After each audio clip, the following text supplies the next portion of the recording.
예, 여러분 아주 좋아하시는 분이죠. 민주당의 박균택 의원님 모셨습니다. 어서 오십시오. 예, 안녕하십니까. 예. 얼굴이 이제 좀 좋아지신 것 같습니다. 예.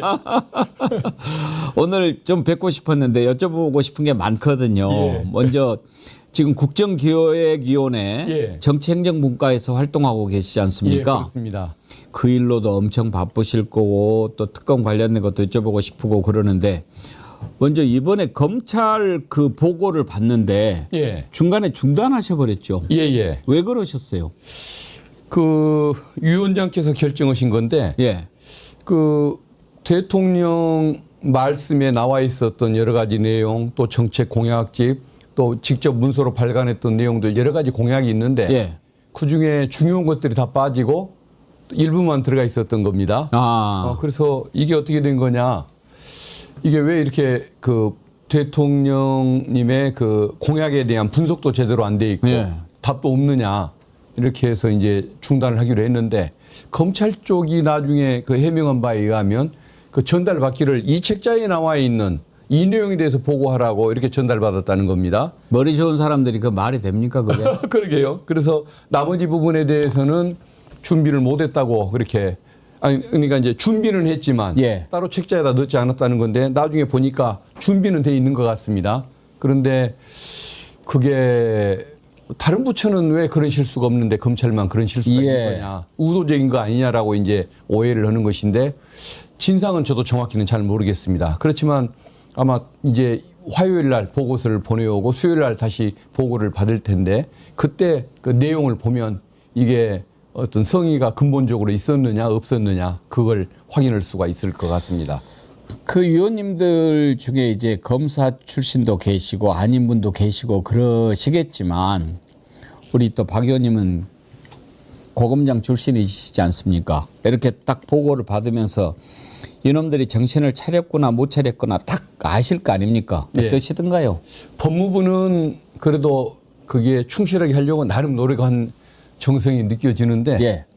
검찰 대검의 경우에는 그걸 조금 느끼기가 조금 어려웠습니다. 아마 본인들의 고집이나 소신을 유지하고 싶어하는 마음이 있는 것이 아닐까 싶은데 내일 한번 그 제대로 된 보고서를 보고 판단을 해야 할 것 같습니다. 내일 다시 합니까? 예. 그 수요일 날 보고를 받을 예정인데 예. 혹시라도 또 무성의한 준비를 해올까 봐 화요일 날 미리 제출하도록 그렇게 조치가 되어 있습니다. 가만히 있어봐. 지금 박 의원님은 인사청문회 위원도 하고 계시지 않나요? 예, 예, 맞습니다. 그러면 내일 인사청문회도 있고 국정기획위원회 보고도 있고 몸을 어떻게 하나 갖고 되시겠습니까? 그래서 내일은 총리 인사청문회가 더 급하기 때문에 예. 거기에 참여를 해야 할 것 같고 국정기획위원회에는 저보다도 훨씬 더 강렬한 개혁 의지를 가진 위원님들, 전문위원님들이 많으셔서 제가 한 명 빠져도 운영에 큰 문제는 없을 것 같습니다. 지금 아마 가장 바쁘신 분이 우리 박균택 의원님 같아요. 이번에 그 장관 또 고위공직자 국민 추천 이렇게 하지 않습니까?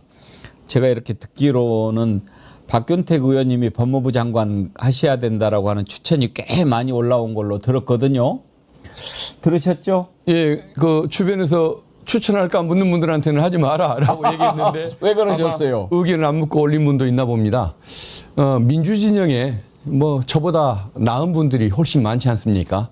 겸손까지 갖추셨으니까 더 하셔야 되겠네요. 아닙니다. 그리고 이제 또 그게 반드시 정확한 지적이나 비판인지는 모르겠지만 또 그 어쨌든 우리 민주진영의 국민들 이분들이 검사 출신에 대한 그 좀 불신 이런 것들이 강하다 보니까 조금 그런 것도 조금은 이제 신경이 저도 쓰이는 대목도 좀 있고 그렇습니다. 이번에 조은석 특검 이거 뭐 윤석열 사단 아니냐 여러 가지 비판했지만 막상 또 일하는 거 보니까 그냥 야무지게 잘하지 않습니까? 그래서 저는 뭐 믿어도 검사 출신들도 믿을 사람은 믿어도 되실 것 같은데 그럼에도 불구하고 또 거기에 대한 경계심을 갖고 있는 분들이 계시다면 또 그 배경이 또 충분히 이해가 가는 부분이기 때문에 그 의견도 저는 존중을 받아야 한다고 생각합니다. 하여튼 뭐 지금 많은 분들이 추천을 하고 또 지지를 보내고 있으니까 한번 뭐 보도록 하지요. 조은석 특검 얘기하셨는데 개인적으로도 좀 잘 아실 것 같습니다. 예, 제가 20대 때 군법무관 시절부터 예. 군대에서부터 그분을 얼굴을 봐왔습니다. 2년 선배 되시는데 예. 예, 정말 야무지고 씩씩하고 예. 또 뭐 저 순발력도 있고 또 의지도 굳센 그런 인물이었습니다. 그 검사가 되고 나서 그리고 또 감사위원이 되고 나서도 본인의 그런 속성을 보여줬던 것 같은데 군대에 있을 때 군 그 내부의 비리 문제 예. 하도 그 지적을 많이 했더니 출근하지 마라고 해서 한동안 출근도 않고 강제로 놀아야 했던 시절도 있었던 걸로 제가 알고 있는데 그만큼 좀 정의감이 뛰어났던 그런 인물이었습니다. 저도 이제 조은석 특검 기대를 갖고 있는데 맨 처음에 조은석 특검이 내란 특검이 됐을 때 일부에서 이제 걱정을 하던 것이 몇 가지가 있었는데 크게 두 가지로 나눈다면 특수부 검사 출신이라서 워낙 이제 국민들이 특수부 검사 하면은 윤석열 한동훈한테 뒤어가지고 특수부 검사 꼭 저 특수부 검사 출신을 시켜야 되나 그러면서 이제 뭐 우검회 사진이 막 나왔어요. 예. 우검회라고 들어보셨죠? 예. 거기 보니까 뭐 다들 있더라고요. 거기에 이렇게 같이 있으니까 저런 사람이 과연 내란 특검 제대로 할 수 있을까 이런 말이 나왔고 두 번째로는 이제 사무실을 서울 고검에다가 정하니까 아니 내란 특검을 해야 되는데 어떻게 검찰청에다가 본부를 차린단 말이냐 이건 말이 안 된다 막 그렇게 비판을 했거든요. 그런 얘기 들었을 때는 어떤 생각 드셨습니까?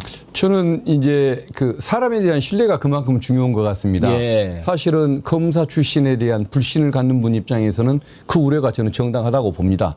충분히 그럴 수 있다고 생각하는데 저는 조은석 특검이 어떤 사람인 줄 알기 때문에 저는 반대로 생각을 했죠. 국가 예산을 아끼는 거 아닙니까? 관공서를 사용한다는 거.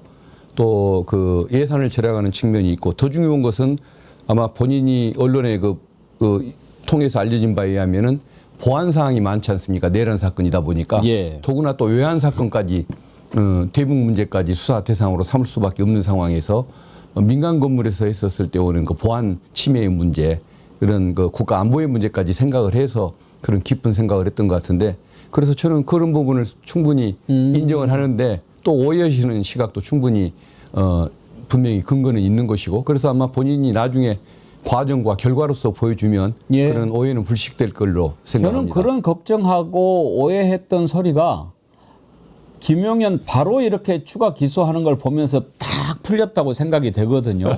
그건 정말 신의 한 수였던 것 같습니다. 예, 맞습니다. 항상 뭐 정의감을 많이 보여왔지만 그 본인이 퇴임하기 직전에 법무연수원장으로 근무하면서 그 수사감각이라는 책을 썼습니다. 그래서 내부 교육용으로 그걸 썼던 자료인데 비매품입니다만은 그걸 한번 읽어봤을 때 정말 얼마나 사람이 감각이 있고 또 상황에 맞게 어떤 일을 잘 하는지 이런 걸 느낄 수 있는 책이었는데 이번에도 그런 어떤 특성, 장점을 잘 보여준 것 같습니다. 수사 준비 기간 20일 중에 6일만이었으니까 6일만이었겠죠 아마. 그래서 14일을 포기를 하고 그 김용현을 기소하는 이런 모습들은 정말 믿음직한 모습이었다고 봅니다. 김용현이가 준비 기간에 기소한 건 불법이다 막 이렇게 따지고 달라드는데 그거는 말이 안 되는 거죠? 준비 기간은 20일이 아니고 20일 이내에 활용할 수 있다고 돼 있기 때문에 본인이 포기하는 것은 얼마든지 본인의 자유입니다. 그렇군요. 그러니까 다 그런 걸 미리 계산을 한 거라고 봐야죠. 그렇습니다. 조은석 특검을 따르고 존경하는 후배 검사들이 많이 있습니까? 그렇습니다. 능력으로 따르는. 그렇군요. 후배. 박 의원님도 그 중에 한 분입니까? 그 선배. 존경은 안 하고 2년 차이에 존경하기는 쉽지 않죠. 그래서 아주 실력을 정말 존중하고 좀 많이 배우고 싶은 그런 선배입니다. 알겠습니다. 앞으로도 한번 지켜보도록 하겠습니다. 일단 내란 특검이 내일부터 윤석열 공판에 들어가게 되지 않습니까? 그러면은 어떤 차이가 있습니까? 그동안 검찰이 공소 유지했던 것과? 오늘 그 특검보가 처음 들어갔다고 하는데 그 공판에 대해서도 특검이 이첩을 요구할 수 있게 돼 있습니다. 근데 결국은 특검이 공소를 유지하는 걸로 기존의 일반 검찰이 기소했던 것까지 인수하는 걸로 그런 결정을 했는데 사실은 검사들에게 맡겨놓을 수도 있는 부분인데 가져왔던 것은 저는 잘한 처신이라고 생각합니다. 지난번에 그 지기현 부장판사가 윤석열 석방 결정을 내렸을 때 그것에 대해서 따로 즉시 항고를 하지 않고 석방을 해줬지 않습니까? 이게 다 공소유지하는 검찰의 어떤 대항을 했어야 할 몫인데 그걸 포기하는 모습에 불신을 줬기 때문에 결국은 이 공소유지마저도 특검이 인수를 해서 이첩받아서 하는 것은 잘한 결정이었다고 생각되고 앞으로는 조금 더 믿음을 갖고 지켜보셔도 될 것 같습니다. 지금 김용현 같은 경우에 구속기간 만료가 돼서 풀어줘야 되니 많이 하는 이유가 나왔던 게 법원에서 재판을 느슨하고 헐렁하게 해서 그런 거 아니겠습니까? 예.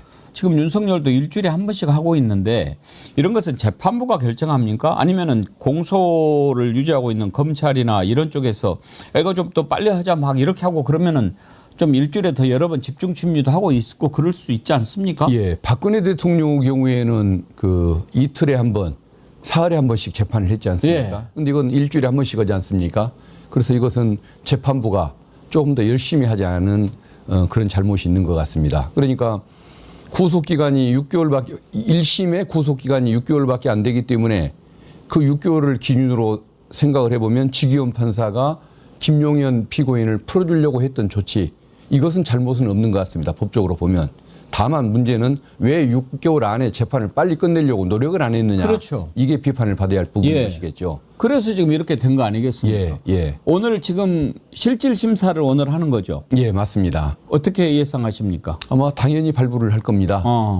아마 지기현 부장이 윤석열 피고인 석방할 때 그리고 또 재판을 좀 느슨하게 진행하는 이런 과정들 또 카메라 촬영도 초창기에 불허하고 이런 장면들 때문에 불신을 많이 받아왔고 또 비판을 받고 있는데 이런 상황에서까지 분명히 김용현을 풀어주지 않을 수 있는데 풀어주겠다고 본인이 그런 기각 결정을 하면 아마 그 재판부는 존속하기 어렵다고 봐야겠죠.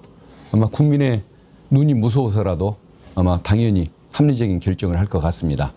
김용현 입장에서는 예상치 못한 그런 망치를 맞은 느낌일 텐데 지난번에 지기현이가 보석 허가했을 때 아이고 그러면 그때 보석 받을 걸 그렇게 후회하고 있겠죠? 예, 후회할 겁니다. 그때 만약에 보석으로 풀렸으면은 이렇게 안 됐을 수도 있죠. 예, 지금 저 밖에 돌아다니고 있었겠죠. 물론 특검이 또 기소를 해서 다시 잡아들여달라고 신청을 했을 것이긴 한데 그래도 잠시라도 석방 기간을 가질 수 있었던 것을 본인이 놓친 거라고 봐야 할 것 같습니다. 지금 거의 영장 발부될 거다 이렇게 말씀하셨는데 어떻게 해서든지 발악을 하느라고 재판부 기피 신청도 내고 그랬더라고요. 그런 건 택도 없겠죠? 예, 맞습니다. 지금까지 그러면 재판을 왜 받아왔습니까? 6개월 가까이 느슨한 재판을 받을 때는 좋아하다가 이제 와서 불신한다고 저는 그 재판 기수를 부린다는 것은 좀 상식이 용납하지 않는 부분이고 법원도 그것은 받아들일 수가 없는 그런 신청일 것 같습니다. 그러면 똑같은 논리로 내란 특검이 당장 윤석열에 대해서도 여러 가지로 지금 추가 기소하고 재구속시킬 만한 사유가 많이 있지 않습니까? 기대해봐도 될까요? 저는 당연히 해야 하는데 지금 안 하고 있는 상태 아닙니까? 그래서 지기현 재판부가 왜 저러는지 때를 지금 계속 놓치고 있는 것에 대해서 정말 그 이해를 할 수가 없는 입장입니다. 그렇지만은 아마 지금까지 안 해오다가 지금 갑자기 구속하는 것도 본인이 낯간지러운 선택이기 때문에 차마 하기가 어렵다는 생각이 좀 들기도 하고 그렇다고 온다면 내란 특검이나 또 최병 특검 이 특검에 의해서 수사 단계에서 구속으로 다시 구속되는 상황이 오지 않을까 그렇게 지금 예상을 해보고 있습니다. 그러니까 이제 지기현이가 지가 지금 저질러 놓고 수습을 못 하고 있으니까 오히려 가려운 데 긁어준다 식으로 내란 특검 같은 데서 이런 걸로 추가 기소해서 영장 청구하고 그러면 지기현이도 벗어나고 그럴 수 있지 않은가요? 네, 맞습니다. 추가 기소 내란이나 최병 특검 사건 또 김건희 특검 사건에서 먼저 기소하는 대로 그것을 병합을 하고 그 사건으로 다시 새로운 구속을 하는 방법도 있긴 있습니다만은 지기현 부장을 믿기가 어렵다고 온다면 특검이 그 어떤 수사 단계에서의 구속, 어떤 검사로서의 그 직구속 제도를 이용해서 구속해가지고 기소하는 방법 이것도 한번 추진해 볼 만한 방법인 것 같습니다. 지금 많은 국민들이 가장 보고 싶어하는 장면이 윤석열과 김건희가 수갑 차고 수의 입고 재판받는 모습인데 의원님 보시기에 우리 국민들이 언제쯤 그 모습 볼 수 있을 것 같습니까? 아마 본격적인 수사가 준비 기간이 20일 아닙니까? 예. 그러면 아마 7월 2일까지일 것 같은데. 예. 그때까지는 아무래도 특검 사무실 예. 또 공간 또 수사관 채용 이런 과정들을 거칠 거기 때문에 7월 한 2일 이후 7월 초순 중에 본격적인 압수수색 조사가 시작될 것 같고 그러다 보면은 이제 어떤 진행이 본격적으로 될 텐데 윤석열 국민들의 그 염원을 생각해서 윤석열 김건희 구속을 먼저 해놓고 계속 진행하는 방법 아니면 뒤늦게는 방법 여러 가지 선택에 따라 다를 텐데 조금 더 속도감 있는 특검 또 국민의 그 여론에 맞출 줄 아는 감각을 가진 특검이 먼저 구속을 하지 않을까 싶습니다. 그래서 저는 그런 걸 생각하면 7월 중에는 둘 다 구속이 가능한 상황이 오지 않을까 싶습니다. 예, 7월 초 예. 그때쯤이면은 국민들 그 우울한 지수가 좀 많이 내려가겠습니다. 그때부터는 그 본격적인 수사가 시작되고 7월 안에는 둘 다 구속되는 상황 그 결과를 볼 수 있을 것 같다는 짐작을 합니다. 알겠습니다. 지금 참 이렇게까지 온 게 검찰이 너무나 엉터리로 했기 때문에 그런데 다시 국정기획위원회로 돌아가 가지고 정말 검찰이 다시 거듭나야 되지 않습니까? 그 이한주 국정기획위원장이 한 얘기를 들어보면 검찰이 정말 얼마나 엉터리로 했는지 우리가 알 수 있는데 그 내용 한번 잠깐 들어보고 갈까요? 예. 예. 윤석열 검찰 정부의 폭주가 이재명 국민주권 정부를 낳았습니다. 이는 검찰에 대한 주권자인 국민의 심판이라고 생각합니다. 국민은 검사에게 불의의 어둠을 걷어내는 용기, 오로지 진실만을 따라가는 공평함을 요구하고 있습니다. 현실은 권력의 향배에 따라 주가 조작 녹음 파일이 없다가 나타나기도 하고 대통령 영부인의 호출에 어디든지 달려가는 그런 모습을 보여주기도 하셨습니다. 검사들의 목소리는 검찰권의 오남용으로 정의가 왜곡되고 국민이 고통을 받을 때가 아니라 검찰권을 사수할 때 비로소 터져나왔습니다. 검찰은 지난날의 과오를 반성하고 국민의 눈높이에 맞추어 환골 탈퇴할 때가 되었다고 생각합니다. 예, 녹음 파일이 없다가도 나타나기도 하고 그렇게 얘기를 하셨는데 예. 저 자리에 검찰에서는 누가 나와 있었나요? 대검 기조부장과 예. 다른 그 부서의 기획관, 주무과장들이 나와 있었습니다. 왜 검찰총장은 안 나옵니까? 지금 그 기획위원회에 그 보고를 하는 그 주체들이 대개 기획실장들, 기획관리실장들이 담당을 하고 있습니다. 아마 그 장관, 차관들은 이제 정무직이다 보니까 배제를 하고 예. 실질적으로 일을 하게 될 어떤 1급 공무원들이 그걸 담당을 했던 것 같은데 아마 그런 균형 차원에서 대검에서도 기조부장이 보고 주체로 나왔던 것 같습니다. 그러면 혹시 대검의 기조부장은 심우정 사람 아닙니까? 맞다고 봐야겠죠. 그러죠? 예. 그럼 심우정 뜻이 아직 수뇌부에 인사가 없었으니까 예. 현재로서는 그 상태에서 진행할 수밖에는 없는 상황입니다. 아무튼 이제 내일 다시 보고를 한다고 그러니까 얼마나 달라질까 한번 봐야 되겠는데 지금 사실 의원님이 생각하시는 검찰 개혁의 방향은 수사와 기소 완전 분리 아닙니까? 맞습니다. 예. 사실은 검찰이라는 것은 예. 프랑스 혁명 이후에 인권 보장을 위해서 태어난 제도입니다.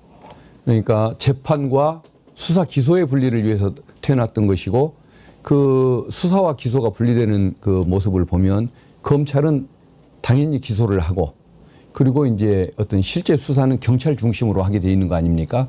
그런데 한국 검찰은 너무도 직접 수사, 특수부 수사를 즐겨왔습니다. 열심히 하는 것은 좋은데 어쨌든 그것을 너무 남용을 해왔고 그리고 왜 검찰이 수사가 본업이 아니고 인권 보장을 위해서 태어난 제도인데 왜 직접 수사를 해왔느냐. 경찰보다 낫다는 논리가 있었던 겁니다. 검사들도 문제가 있지만 어쨌든 경찰 수사보다는 나으니까 검찰에게 맡기는 것이 더 나은 것 아니냐라는 이런 논리하에 검찰이 진행을 해왔던 것이고 예. 그동안에. 그런데 윤석열 정권의 그 상황에 들어서면서 경찰 수사보다 나을 것이 없는 상황이 됐던 겁니다. 오히려 더 못한 모습을 보여줬던 것 아닙니까? 그러다 보니까 이런 뭐 제도나 역사를 떠나서 이제는 폐지될 때가 되었던 것이고, 그래서 이제 모두가 이것에 대해서 공감을 하고 있는데, 문제는 본인들이 어떤 직접 수사를 진즉에 포기를 좀 하고, 또 원래 제도의 목적에 맞게 인권 보호를 위한, 국민의 권익을 보호하기 위한 이런 활동에 비중을 뒀다고 한다면 그런 것들이라도 좀 지킬 수가 있었을 텐데, 지금은 직접 수사에 대한 불신 때문에 사실은 본업처럼 수행을 했어야 할 그런 권한까지도 뺏길 가능성이 많은 지금 상황에 처해 있다는 것, 그게 어떻게 보면 3년간 저런 그 만행을 저질러 온 지도부의 책임이라고 저는 생각을 합니다. 어떻게 보면 이제 자업자득인데, 검찰 입장에서 보면은 아이러니이기도 합니다. 검찰 출신의 최초 대통령이 나왔는데 바로 그자 때문에 검찰이 이제 해체되는 그런 운명을 맞게 되지 않았습니까? 예. 검찰에서 평생 몸담아 오셨던 우리 박 의원님 같은 경우에 검찰 해체 이렇게 해야 되는 것을 보면 참 마음이 좀 한편으로는 쓰리고 예. 그러시겠어요. 맞습니다. 그러니까 어떤 이유에 떨어져서, 그러니까 검찰을 보는 모습은 정말 분노감을 자아내는 그런 조직으로 보여지고, 뭐 지도부나 이런 사람들을 그 방송을 통해서 보거나 이름을 통해서 볼 때는 저 용서할 수 없는 사람들이라는 생각, 개혁은 반드시 할 수밖에 없는 사람들이라는 생각이 드는데, 막상 또 이렇게 지나다니다가 그 보는 저 후배들 얼굴을 마주치거나 이럴 기회가 있으면 또 짠한 생각이 드는 거죠. 아, 왜 이렇게 상황이 이렇게밖에 올 수 없었는가.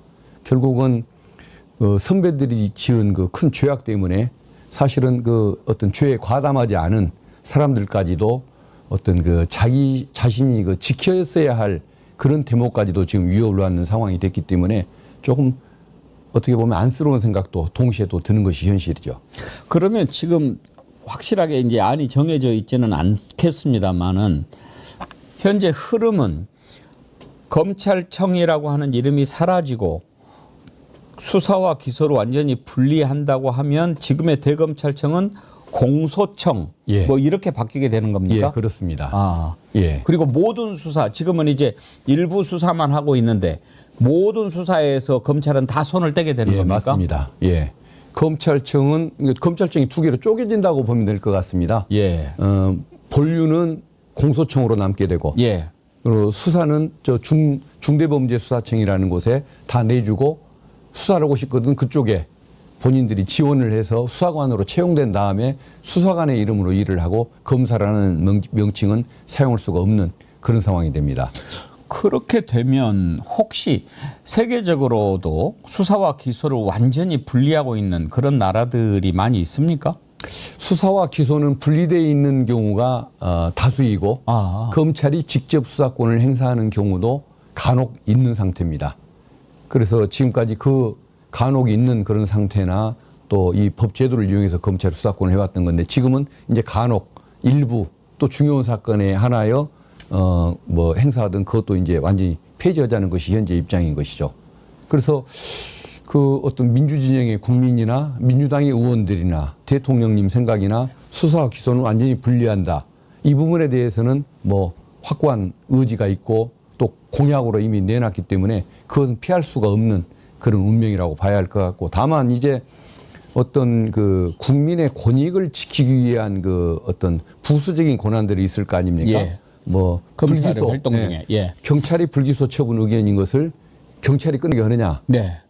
아니면 검찰로 보내서 검찰한테 판단을 받게 하느냐, 또 뭔가 인권 그 절차에 경찰이 그 문제가 있다라고 뭐 진정이 제기될 때 그것을 검사로 하여금 살필 기회를 주느냐, 감독자의 지위를 인정할 것이냐, 아니면은 그것조차 인정하지 않고 그 국가수사위원회라고 하는 감독기관의 총리실 산하에서 그것을 판단하게 할 것이냐, 지금 이런 부분들이 나중에 좀 쟁점이 되고 다뤄질 것 같습니다. 근데 이 부분은 아직 공약으로 뭐 명백하게 나와 있지도 않고 정부의 의견이 또 당론이 확정된 바는 아니기 때문에 논의는 더 하긴 해야 할 텐데, 다수의 의견은 그 검찰청에는 아무것도 남겨서는 안 된다라는 이런 의견이 강해서 과연 그런 옛날에 당연하다고 생각했던 이런 것들을 검찰이 지킬 수 있을지는 아마 우리 내부 논의를 더 해봐야 판단이 가능할 것 같습니다.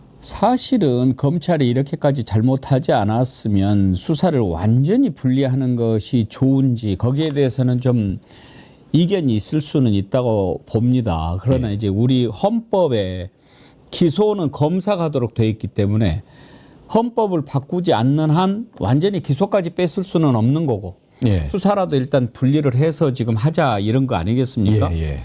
전체적인 틀로 봐서 만약에 헌법 개정까지 이루어진다고 한다면 어떤 것이 가장 바람직한 검찰의 형태가 될까요? 그것은 지금 현재 검사가 기소권을 행사하는 것은 세계 만국의 공통된 제도라고 보면 될 것 같습니다. 그리고 우리 헌법에 의해서 보장되는 것이 영장 청구권.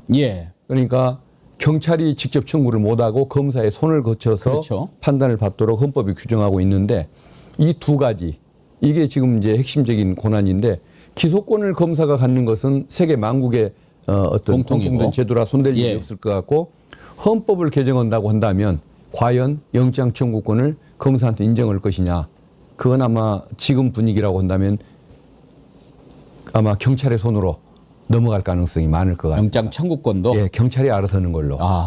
지금 그런 상태로. 그래서 입법에 맡기게 되겠죠. 수사 주체에서. 국회의 그냥 입법적인 판단에 따라서 판단하게 여겼지만 경찰에게 줘야 한다.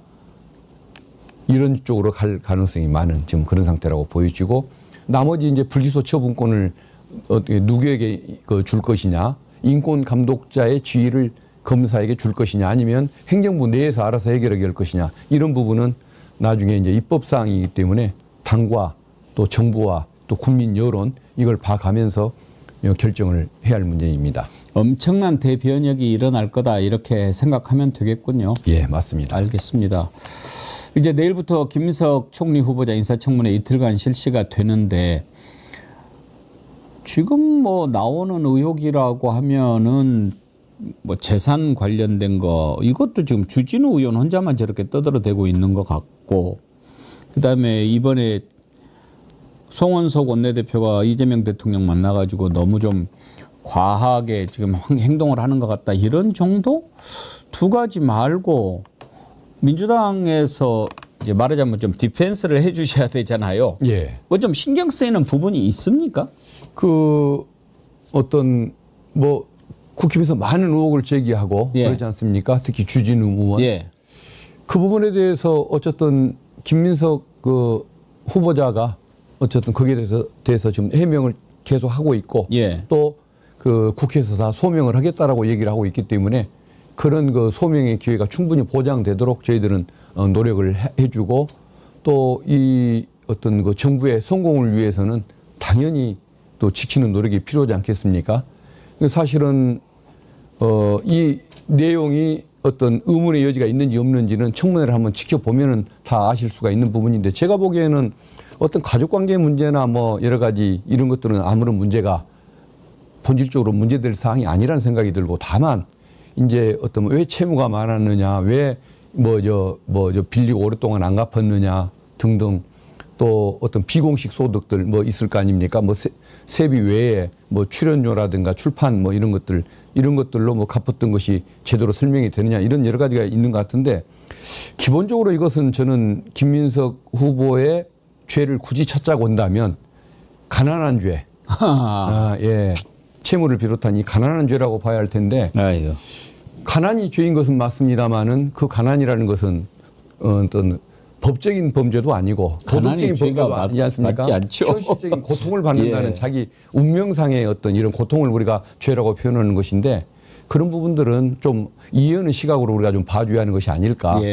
본인이 얼마나 그 힘든 과정을 겪고 왔겠습니까? 이제 그런 것들에 대한 이해가 좀 필요할 것 같고 국힘에게도 부탁을 하고 싶은 것이 사실 평상시와는 지금 다른 지금 우리 정부 아닙니까? 3년간 또 내일 한 6개월 동안 그 어떤 그 민생도 국힘 정부에 의해서 망쳐졌고 또 어떤 그 민주주의도 전 정부 또 국힘에 의해서 지금까지 망가진 것이 사실이기 때문에 이재명 정부가 좀 빨리 이런 어떤 민생 경제든 민주주의든 빨리 회복할 수 있도록 도와줘야 할 그런 의무감을 저는 느끼한다고 봅니다. 그것의 첫 번째 최고의 어떤 좀 조치가 총리 그 인준을 좀 협조를 해주고 예. 새 정부가 원만하게 출범할 수 있도록 도와주는 것, 이게 필요하다고 보기 때문에 조금 뭐 가난을 너무 심한 죄로 다루지 말고 좀 협조할 것은 협조해 줬으면 좋겠다는 그런 바람을 갖습니다. 윤석열 때 한덕수한테 쏟아진 의혹에 비교하면 이건 뭐 비의혹비라고 할 수도 없는데, 그런데 궁금한 게요. 박 의원님 보시기에 주진우 의원은 왜 그렇게 하는 것 같습니까? 저는 좀 이해가 안 가는데 뭔가 예. 속셈이 있을 것 같습니다. 제가 보기에는 그 옛날부터 그분이 조금 무리한 얘기를 많이 합니다. 예. 이재명 대표가 그 무죄를 받던 날 뭐 실형이 선고돼서 법정 구속될 거라는, 국회의원이 무슨 법정 구속이 되겠습니까? 택도 없는 그런 얘기를 예. 하고 그러는데, 그때 저도 한번 생각했습니다. 왜 그럴까? 아마 본인의 지역구가 그 확고하게 보수 당을, 지금으로 보면 어떻게 보면 수구당이라고 해야 할까요? 거기를 지지하는 성향을 가졌기 때문에 그 유권자들한테만 칭찬받으면 되지 전 국민의 판단은 필요 없다는 이런 잘못된 그 인식이 있는 것 같고, 또 하나는 본인이 그 계속 이슈 뭐 해설을 해가면서 유튜브 그 구독자가 몇십만으로 늘어버렸습니다. 한 30만 가까이 되는 것 같은데, 이런 것들을 그 너무 늘어난 구독자, 컨텐츠 없이 그냥 이렇게 늘어난 구독자들에게 뭔가 만족을 드리고 그걸 유지하려다 보니까 좀 뱁새가 황새걸음을 하느라고 조금 무리한 얘기를 저렇게 많이 하는 것 아닐까. 바로 그냥 오후에 들통날 얘기도 그냥 오전에 큰 소리를 치고 저런 모습을 보면 본인이 좀 너무 오바를 하고 있다. 그래서 그 두 가지로 저는 원인을 생각하고 있습니다. 그 말씀 듣고 보니까 예. 아하, 그래서 그렇구나. 예. 그래서 저는 유튜브 구독자가 3만 명 수준인데 예. 3만 뭐 1,000명이든가 뭐 그럴 겁니다. 예. 조금 더 뭔가 좀 자극적인 얘기도 하고 생방송도 하면 예. 조금 더 늘어나지 않을까 하는 그런 희망은 있는데 예. 차마 그렇게 못하는 이유가 그걸 나중에 채워갈 자신이 없기 때문에 있는 만큼만 보여드려야지 절대 무리하지 말자. 우리 박균택 의원님 유튜브 이름이 뭡니까? 예, 박균택 TV입니다. 박균택 TV. 여러분들 박균택 TV 지금 여러분 많이 가서 좀 구독 좀 해주십시오. 예, 그렇게 해서 힘을 좀 실어주십시오. 제가 부탁드립니다. 박균택 TV입니다. 아브라함님, 박균택 의원님 열일하시는 거 응원합니다 하면서 슈퍼챗도 함께 보내주셨고요. 만도리님, 검찰 출신 박균택 의원님의 역할이 많이 기대되는 현 상황입니다. 많은 수고에 감사드립니다. 그렇게 격려 문자 보내주셨습니다. 고맙습니다. 거성님, 박균택 의원님, 지기현 룸사롱 대법원 조사 건은 아직 조사 중인가요? 혹시 이건 어떻게 됐습니까? 예, 법원에 좀 확인을 해봐야 하는데 예. 그동안에 법사위가 안 열려서 행정처장 상대로 질의할 기회를 못 가졌습니다. 예. 그 뒤로 거기 가서 사진 찍었다고 이렇게 보냈는데 그 뒤로 유야무야 되고 있어요. 아마 법원에서 예. 뭐 나름대로 진상을 무겁게 알고 아마 뭐 조사를 진행할 걸로 믿고 있습니다. 억울하면은 억울한 대로 예. 진상이 맞다고 온다면은 뭔가 징계를 제대로 하기 위해서 법원 행정처가 노력을 해야지 그냥 대충 넘길 수 있는 사안은 아니라는 걸 법원에서도 인식할 것 같습니다. 오늘 아주 또 여러 가지 다양한 질문에 다 이렇게 시원시원하게 말씀을 해주셔서 감사드리고요. 벌써 우리 정어리원님들 박균택 TV 구독 완료, 바로 구독 박았습니다. 막 올라오네요. 아이고, 감사합니다. 지금 얼마나 됐어요? 확 늘었습니까? 예, 오늘 말씀 감사드리고요. 끝으로 예. 오늘 이제 박찬대 전 원내대표가 예. 출마 선언해가지고 예. 이제 정청래, 박찬대 두 분 싸움이 된 것 같습니다. 예. 의원님들 같은 경우에 당원도 그렇지만 좀 신경 쓰이겠어요. 예. 가까운 분들끼리 하니까. 예. 마음이 아플 것 같습니다. 아니, 저는 박찬대 원내대표님 얼마나 안정적이고 책임감 있게 전국을 잘 이끌어줬습니까? 예. 그리고 정청래 위원장님은 제가 소속된 법사위 위원장님인데 얼마나 정말 책임감 있고 야무지게 잘 싸워줬습니까? 정말 당의 최고의 자산인 분들이 두 분이 이렇게 경쟁에 나서니까 많은 의원들이 참 그러니까요. 마음의 갈등도 느끼고 눈치도 많이 보일 것 같습니다. 참, 그 단일화 안 되나요? 아, 그랬으면 좋겠습니다. 작년에 당대표 선거 때 이재명 대표님 사실상 한 분 나왔지 않습니까? 예. 다른 분도 나왔지만 예. 그때 심심하다고 생각했는데 그때가 좋았던 것 같습니다. 이번에 이렇게 두 분이 나오시니까 눈치도 보이고. 근데 정말 저는 당부드리고 싶은 것이 뭐 어느 한편의 편을 들어가지고 막 상대를 공격하는 경우가 있던데 그건 아닌 것 같습니다. 정말 당을 위해서 최고의 전력과 어떤 능력을 보이신 두 분인데 지금 이 시기에 필요한 여당 대표가 누구인가 이 시각에서만 판단을 해 주셔야지 옛날 걸 안 좋은 일이 있었을 때 웃는 장면을 포착해서 이걸 막 공격을 한다든가 또 누구 편이라든가 이런 식으로 하는 것은 좀 아닌 것 같고 정말 우리 초기에 이재명 정부 성공을 위해서 필요한 여당 대표가 누구냐 오로지 이 시각에서만 판단을 해 주시고 막 너무 심한 경쟁 갈등은 안 일으켜 주시면 얼마나 좋을까 생각이 듭니다. 알겠습니다. 우리 박균택 의원님 같은 분이 대표하면 참 좋을 텐데. 출마하실 생각은 없으십니까? 이거 너무 한 자리가 비었다는데. 너무 과분한 말씀. 예.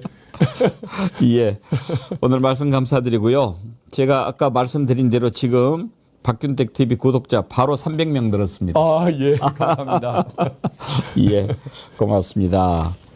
오늘 말씀 감사드리고요. 예. 또 이제 국정기획위원회도 있고 청문회도 있고 결산 한번 또 와서 해 주십시오. 예, 알겠습니다. 예, 고맙습니다. 예, 감사합니다. 예. 민주당의 박균택 의원님 만나봤습니다.